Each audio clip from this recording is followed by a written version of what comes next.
Hi guys, welcome to our channel. இன்னைக்கு நம்ம சேனல்ல ஹக்கா நூடுல்ஸ் எப்படி செய்யறதுன்னு பார்க்கலாம். நூடுல்ஸ் செய்யறதுக்கு ஃபர்ஸ்ட் ஒரு பாத்திரத்துல தண்ணி விட்டு தண்ணி ஒரு கொதி வந்ததுக்கு அப்புறம் அதுல வந்து நூடுல்ஸ் வேகறதுக்கு தேவையான அளவு salt ஆட் பண்ணிக்கலாம். salt ஆட் பண்ணிட்டு then அதுக்கு கொஞ்சம் ஒரு ஸ்பூன் ஆயில் ஆட் பண்ணிக்கலாம். அதுக்கு அப்புறம் நம்ம எடுத்து வச்சிருக்க நூடுல்ஸ் வந்து இதுக்குள்ள அப்படியே ஆட் பண்ணிடலாம். இப்போ வந்து இது வந்து எவ்வளோ நேரம் வேகணுங்கிறதுக்கு ஒவ்வொரு நூடுல்ஸ் பாக்கெட் பின்னாடி அது எவ்வளோ நேரம் வேகணும்னு சொல்லி டைமிங் கொடுத்துருப்பாங்க. அந்த டைமிங் படி நீங்கள் வேக வச்சுக்கோங்க. நான் வந்து இதை 7 to 8 minutes வரைக்கும் நான் வேக வைக்க போகிறேன். அப்போ தான் இது நல்லா வேகும்.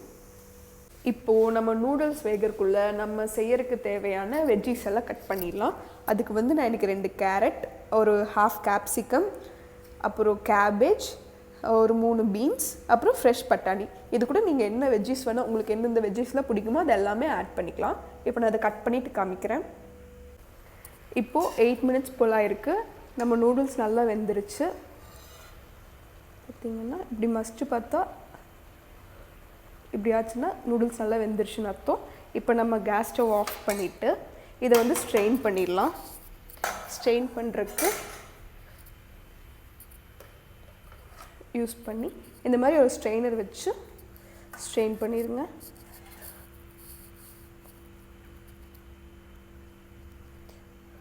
இப்போது நம்ம இந்த ஹாட் வாட்டரில் ஸ்ட்ரெயின் ஆனதுக்கப்புறம் இதில் வந்து இமீடியட்டாக நம்ம கோல்டு வாட்டரில் வாஷ் பண்ணணும். ஏன்னா கோல்டு வாட்டரில் வாஷ் பண்ணால் தான் வந்து நம்மளுக்கு நூடுல்ஸ் வந்து ஒனி குக் ஆகாமல் அப்படியே அந்த இதுலேயே இருக்கும்.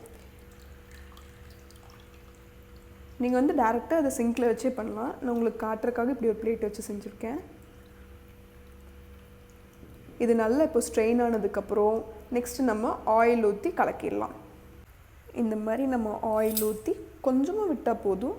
விட்டு இதை வந்து ஃபுல்லாக வந்து மிக்ஸ் பண்ணிடணும். அப்போ தான் வந்து நூடுல்ஸ் ஒன்றோட ஒன்று ஒட்டாமல் உதிரியாக இருக்கும். பார்த்து கலக்கணும், இல்லைன்னா நூடுல்ஸ் வந்து உடஞ்சிரும். இந்த மாதிரி நல்லா மிக்ஸ் பண்ணதுக்கப்புறம் நம்ம இதை அப்படியே ரெஸ்ட்டில் வச்சிடலாம். அதுக்குள்ளே நம்ம சாஸ் வந்து ப்ரிப்பேர் பண்ணலாம். இன்னொன்னா ஸ்டவ் எப்போவுமே ஹை ஹீட்டில் தான் இருக்கணும். அதோடு இந்த மாதிரி அடி கனமாக இருக்கிற பாத்திரம் எடுத்துட்டோன்னா டேஸ்ட் இன்னும் கொஞ்சம் நல்லாயிருக்கும். இப்போ வந்து நல்லா காஞ்சிருச்சு. இதில் வந்து ஆயில் ஆட் பண்ணிக்கலாம்.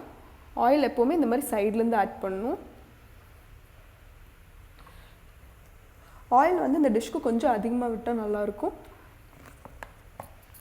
இப்போ நம்ம 3 டேபிள் ஸ்பூன் போல் ஆயில் ஆட் பண்ணியிருக்கோம். ஆயில் ஹீட் ஆனோடனையும் அதுக்குள்ளே நம்ம வச்சுருக்க ஜிஞ்சர் கார்லிக் பேஸ்ட், அது கூட நம்ம வச்சுருக்கிற பச்சை மிளகாய் ஆட் பண்ணிக்கலாம். இது நல்லா ஆனோடனையும் நம்ம வச்சுருக்கிற வெஜ்ஜீஸ் ஃபஸ்ட்டு வந்து நம்ம வச்சுருக்க கேரட்,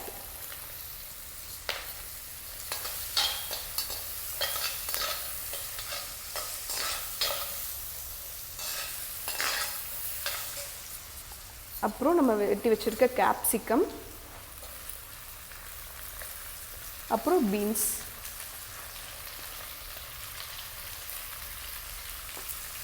எல்லாம் போட்டு நம்ம வந்து வெஜிடபிள்ஸ் வந்து ரொம்ப வேகணும்னு அவசியம் இல்லை. கொஞ்சம் க்ரன்ச்சியாக இருந்தால் தான் நம்ம சாப்பிடும்போது வாய்க்கு பட்டு நல்லாயிருக்கும்.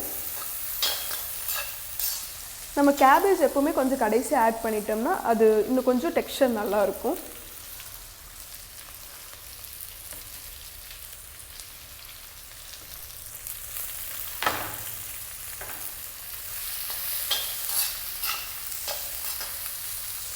இப்போ நம்மளோட வெஜிடபிள்ஸ் வேகிற அளவுக்கு லைட்டாக சால்ட் ஆட் பண்ணிக்கலாம். இந்த மாதிரி இப்போ ஒரு 2 minutes ஆயிருக்கு. நம்மளோட வெஜிடபிள்ஸ்லாம் வெந்துருச்சு. நம்ம வெஜிடபிள்ஸ் வந்து கலர் சேஞ்ச் ஆகக்கூடாது.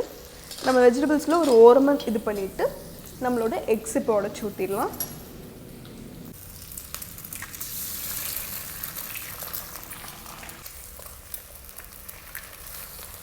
தேவையான அளவு சால்ட் ஆட் பண்ணிக்கலாம்.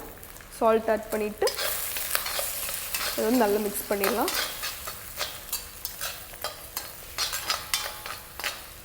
இப்போ நம்மளோட எக்ஸ் வந்து நல்லா வெந்துருச்சு. நெக்ஸ்ட் இதுக்குள்ளே வந்து நம்ம சில்லி பவுடர் ஆட் பண்ணிக்கலாம். ஒரு 2 teaspoon. நம்ம ஆல்ரெடி சில்லி போட்டிருக்கங்காட்டிக்கு க்ரீன் சில்லிஸ் இருக்கங்காட்டிக்கு கரெக்டாக ஆட் பண்ணிக்கோங்க. இல்லைனா ஸ்பைஸ் அதிகமாகிடும். போட்டு ஃபுல்லாக ஒரு மிக்ஸ் பண்ணிக்கோங்க. இதாகிடுச்சு. நெக்ஸ்ட் வந்து நம்ம சாஸஸ் ஆட் பண்ணலாம். 2 டேபிள் ஸ்பூன்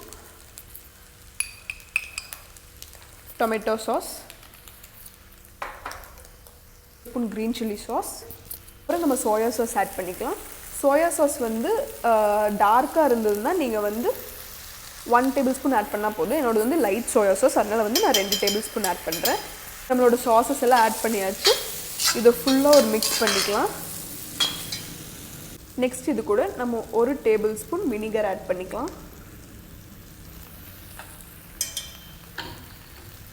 இப்போ இதெல்லாம் ஃபுல்லாக மிக்ஸ் பண்ணியாச்சு. நெக்ஸ்ட் நம்ம வந்து சால்ட் ஆட் பண்ணிக்கலாம். நம்ம ஆல்ரெடி ஆட் பண்ண சாஸஸ் எல்லாத்துலேயுமே சால்ட் இருக்கும், அதனால் சால்ட் ஆட் பண்ணும்போது கொஞ்சம் கம்மியாக ஆட் பண்ணிக்கோங்க. இதை ஃபுல்லாக மிக்ஸ் பண்ணதுக்கப்புறம் நெக்ஸ்ட்டு நம்மளோட நூடுல்ஸ் உள்ள ஆட் பண்ணிடலாம். நூடுல்ஸ் இப்போ ஆட் பண்ணியாச்சு. இப்போ வந்து நம்ம இதை ஃபுல்லாக மிக்ஸ் பண்ண ஆரம்பிக்கலாம். இதை மிக்ஸ் பண்ணுறதுக்கு நம்ம இந்த மாதிரி 2 ஸ்பூன் யூஸ் பண்ணலாம். இல்லைன்னா நீங்கள் சிங்கிள் இதில் செஞ்சிங்கனாலும் இல்லை டாங்ஸ் யூஸ் பண்ணி செஞ்சிங்கனாலும் அது வந்து உடஞ்சிரும். ஸோ இந்த மாதிரி 2 இது யூஸ் பண்ணி மிக்ஸ் பண்ண ஆரம்பிக்கலாம். ஃபுல்லாக மிக்ஸ் பண்ணியாச்சு. இது ஒரு 2 மினிட்ஸ் அப்படியே கேஸ் ஸ்டவ்வில் நல்லா சூடானோனையும் நம்ம ஸ்டவ் ஆஃப் பண்ணிடலாம். நம்ம ஹக்கா நூடுல்ஸ் இப்போ ரெடி ஆகிடுச்சு. இந்த வீடியோ உங்களுக்கு பிடிச்சிருந்தா லைக் பண்ணுங்கள், ஷேர் பண்ணுங்கள், சப்ஸ்கிரைப் பண்ணுங்கள். Bye bye, have fun.